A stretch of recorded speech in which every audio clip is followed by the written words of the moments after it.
All right, good afternoon, everybody. I'm going to talk to you guys today about a really cool research article I found. It was published in the Journal of Consumer Psychology, I believe, just this past week, and it's from an institution in France that studied 73 obese women about to undergo bariatric surgery and the association between bariatric surgery and their responsiveness to food marketing. So on this slide, I just included the abstract to give you a little overview of the study. It was a randomized clinical trial. The study purpose was to investigate whether people with obesity are more responsive to food marketing, and if they are more responsive to food marketing, is it a stable trait or can it be reversed by bariatric surgery? It investigated 3 specific marketing framing tactics. So that was brand framing, size labeling, and size range effects. And if you want to read more about those, I will link them in my discussion post. They're kind of complicated marketing tenets, so I won't discuss them here. But those are the markers that the researchers used to investigate. So these 3 tactics have been shown to lead to biased food judgments and decisions by either being objectively erroneous, so like just straight up underestimating the amount of calories in a food, or by lacking internal consistency, so choosing larger portion sizes depending on the framing. So it was kind of like if you think super size me kind of stuff, like that was a marketing tactic that would fit into this umbrella. The study participants, so they recruited from another study on gut microbiota from the university in France that conducted the study. So there was a patients with obesity group made up of 73 women with severe obesity who had bariatric surgery scheduled. There was a lean control group of 41 lean women who were matched to the group of patients with obesity in terms of age, gender, income, marital status, and education level, as well as employment. So that was very interesting. I thought it was like a very good strength of the research article because those have significant impacts on how responsive somebody can be to food marketing tactics, like how easily manipulated they are by those commercials. And they also included a controls with obesity group made up of 29 obese women who were not seeking weight loss treatment. I will appear to the data. So as you can see from that graph, they collected demographic information, BMI, percent body fat, psychological characteristics, it's like general susceptibility to outside influences, as well as appetite at the beginning of the trial, which I thought was interesting. Then they collected data describing their responsiveness to brand framing effects, such as the halo effect and the horn effect. So kind of like how Subway framed themselves as being the healthy fast food option. So it's like the halo effect, just based on marketing. One would think that Subway is better for you than McDonald's, when in fact they probably have the same number of calories, just between 2 products. So that would be the halo effect, and another thing is the horn effect, where something is framed to be less healthy than something else. Then they also measured responsiveness to size labeling and size range effects.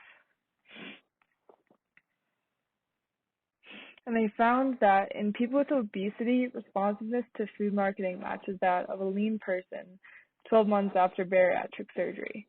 So that was kind of a very incredible result. After bariatric surgery, people were as responsive, so they started out very responsive to all this food marketing. They were very susceptible to believing that a 800-calorie Subway sandwich was healthier for them than an 800-calorie burger from McDonald's, when in fact they have similar nutritional value. So they actually came down in susceptibility and responsiveness to the level of a lean person who had never been obese, a full year after their bariatric surgery. Now, I'd like to point out a limitation in this article because, as you can see, it only measures up to 12 months following bariatric surgery. So we don't know if this is a sustainable change. We don't know if it continues to go down 12 months after. We don't know if it goes back up or if it gets even worse 24 months after. We just don't know. So it'd be a good next step in research.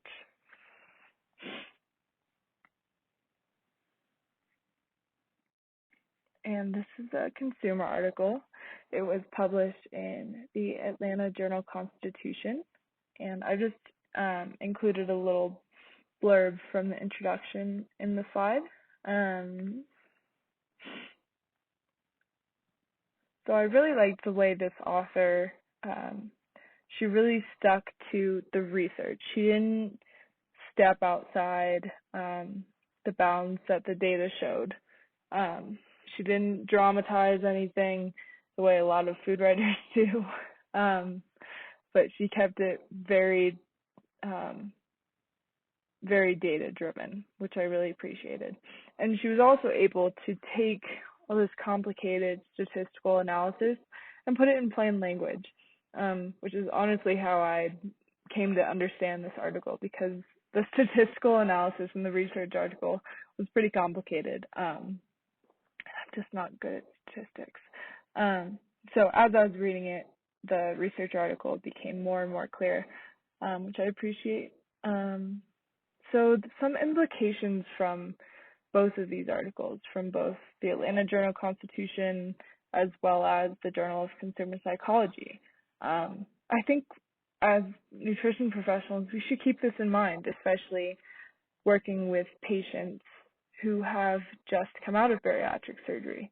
The thing is, we don't know why their responsiveness decreased after bariatric surgery, but that's a good line of questioning. If you have a client who just came out of bariatric surgery and they're trying to develop dietary habits for a lifetime, because they're not always going to have an RD with them. So you want to ask them, what are your thoughts towards eating out, if that was like a problem for them before they got the surgery? Maybe it's just not as appealing to them anymore. Maybe McDonald's isn't as appealing after you've had this super invasive surgery. So that was one reason the researchers pointed out could be a reason why their responsiveness decreased. Other reasons may be just like changes in brain activity from obesity to lean people. They cited a couple of studies in the past that showed changes in brain activity after a bariatric surgery. Yeah, for consumers, I think it's just important to stay aware of manipulative marketing tactics that try to get us to eat fast food. They're really good at that. They invest lots of money in that. So just stay aware. What are they trying to get you to buy? Yeah, I hope you enjoyed. I'm looking forward to hearing all of your guys' questions, and see you later. Thanks.